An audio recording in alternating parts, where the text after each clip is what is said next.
Hi, it's Adrian from Dental Artistry. The good, the bad, the ugly of dentures. Well, dentures have been around for decades and they are an excellent way to replace a full set of missing teeth.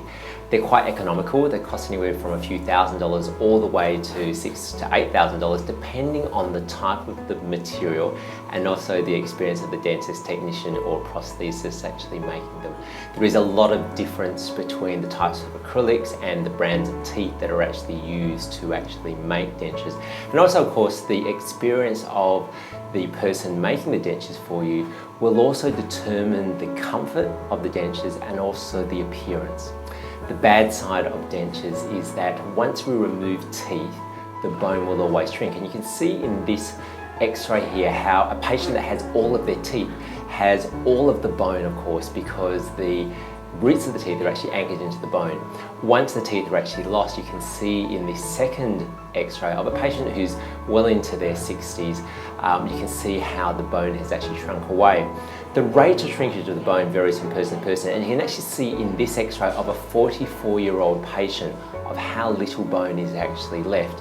And in these instances, you can imagine that the dentures are not only to replace the teeth, of course, but they're there to also replace the missing gum and the shrunk bone. So these dentures over a period of time get larger and larger, and you can see an example of a denture here with another example of a denture, and you can see how much pink acrylic is actually used to actually compensate for all of this shrinkage that has happened not only in the gum but also in the bone.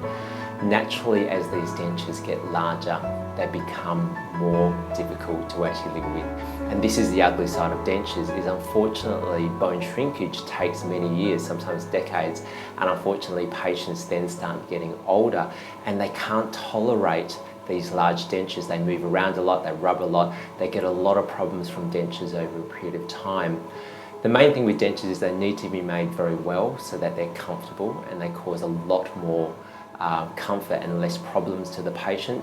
But also, if patients are considering having dental implants, as in a fixed set of teeth, they must be considered very early on before all the bone is actually lost. If you have any questions, please give us a ring at 100 Smiling. We offer complimentary visits. I look forward to one day seeing you in the practice.